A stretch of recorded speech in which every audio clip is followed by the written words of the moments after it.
So it's time to face the reality. The Boris Johnson madcap government, they have a new plan in place to make it £36,000 a year, which is the cap on the application for a visa to the United Kingdom. So you have to earn 36k a year before you can apply to have a visa to live and stay in the UK.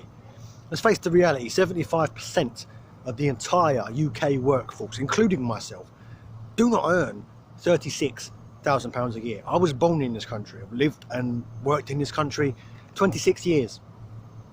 And I've never earned £36,000 a year. So under these new rules, if I was a foreigner, if I was not born in the UK and I didn't have a visa, I wouldn't be allowed to apply unless I earned £36,000 a year. And the idea is to bring in what they call the top level talent, the doctors and the engineers and the lawyers, the top level of those professions, or what the Tories consider to be the top level of those professions, even though many junior doctors, nurses, etc. don't earn £36,000 a year. They earn substantially less than that. So they need to stop pretending that the problem is foreigners, that the problem is immigrants, the problem is people coming from the European Union to work and live in the UK. The problem is piss poor employers who don't want to pay enough for their employees to live comfortably, for their employees to be able to pay their bills and put food in their cupboards and clothes on their kids' backs. That is the problem. It's got nothing to do with immigrants, nothing to do with Polish people, Romanian people, Eastern European people, Indian people, Africans, nothing to do with any of that. It's to do with the fact the employers do not want to pay people enough. And part of the reason that I voted to leave the EU, which I do regret, is because the EU allows free movement of labour, cheap labour. So it allows people from Eastern Europe, from the 27 countries in the EU, to move freely about and be taken in by foreign governments and to be exploited by these foreign governments, because the EU is a largely capitalist enterprise, to be exploited by these governments and put to cheap labour. And many employers in the UK, they will recruit Eastern Europeans, or Europeans if you will, because they know that they're not likely to know the employment laws of this country, so they're going to be easier to bully and manipulate and push around.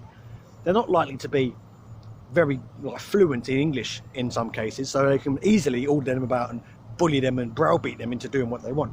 They're likely to work for a lot less, and they're not likely to put up a fight, because they know that if they go home to Eastern Europe, particularly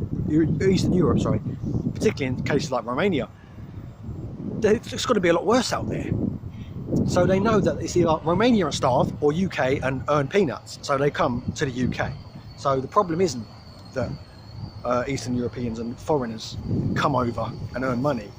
The problem is the employers. And let's stop pretending that it's anything else. Let's stop pretending that it's anything else other than the employers not wanting to pay the wage. I'll explain that, I'll talk to you properly. That's not what it's about.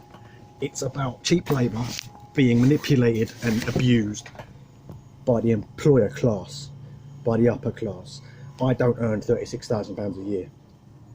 It's not many of us do. 75% of us earn less than that. The average wage for full and part-time employment is £29,000 a year.